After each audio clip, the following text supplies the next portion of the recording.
अस्सलाम वालेकुम everyone, it's me महज़ एंड वेलकम बैक टू महज़रा। कभी कभी सोचती हूँ सक्सेस कितनी डिमांडिंग होती है। डेली सेम शेड्यूल फॉलो करना, वही चैप्टर रिवाइज करना, वही नोट्स बनाना, but it is what it is. This is nothing but the discipline and consistency which we have to follow. यहाँ मैं कर रही हूँ अपना Laxmikanth, which is again called as Bible for the UPSC preparation.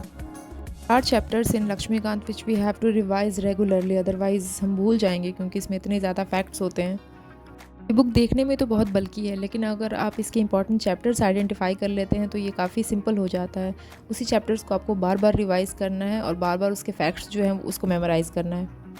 यहाँ मैं इसको कर रही हूँ रिवाइज़, क्योंकि मेरा अभी 24 जून को यूजीसी नेट का भी एग्ज़ाम है और अपकमिंग स्टेट पीसीएस भी हैं। फॉर एग्जांपल बिहार पीसीएस है नेक्स्ट मंथ में, एंड देन फिर हमारा दिसंबर में यूपी पीसीएस है, तो ये उसमें भी हमारा काम आ जाएगा। लक्ष्मीकांत की ये बात अच्छी है कि जितने भी हमारे फैक्ट्स होते हैं उसको ये टेबुलर फॉर्म में अच्छे से ऑर्गेनाइज करके एक जगह पे दिया होता है ताकि हमें रिवाइज करने में ईजी रहे।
यहाँ मैंने बनाई है कॉफ़ी और मैं अब बैठ चुकी हूँ अपने दिन के लास्ट स्लॉट के लिए, जो कि होने वाला है नाइट स्लॉट, जिसमें मैं अपने फैक्ट्स वगैरह रिवाइज़ करूँगी।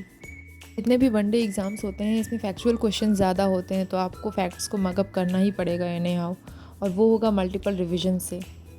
अगर आप भी कोई ऐसा एग्ज़ाम दे रहे हैं तो आप कोशिश करिए दिन में 1 से 2 घंटे निकालने का, ताकि उसमें सिर्फ आप फैक्ट रिवाइज़ करें, क्योंकि हम बाकी ऐसे जो पढ़ने बैठते हैं उसमें तो हमारी कंसेप्चुअल अंडरस्टैंडिंग डेवलप हो ही रही होती है, लेकिन फैक्ट्स एक ऐसी चीज़ होती है कि आपको मल्टीपल टाइम्स उसको पढ़ना पड़ता है, तभी वो आपके जहन में रहता है।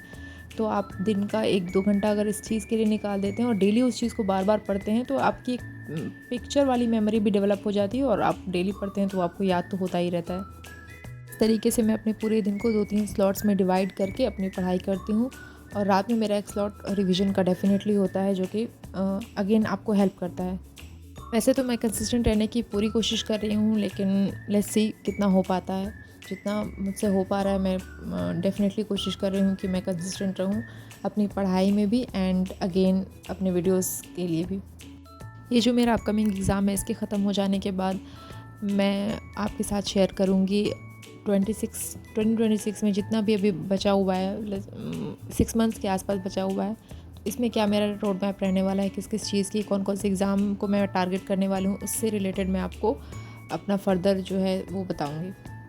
जस्ट स्टे विद मी, मैं आपके साथ डिस्कस करूँगी सारी चीज़ें, किस किस एग्ज़ाम को मैं टारगेट कर रही हूँ, एंड उसके लिए मैं किस कोचिंग में एनरोल मैंने किया है या फिर मैं करने वाली हूँ, तो सारी चीज़ें मैं आपके साथ शेयर करूँगी।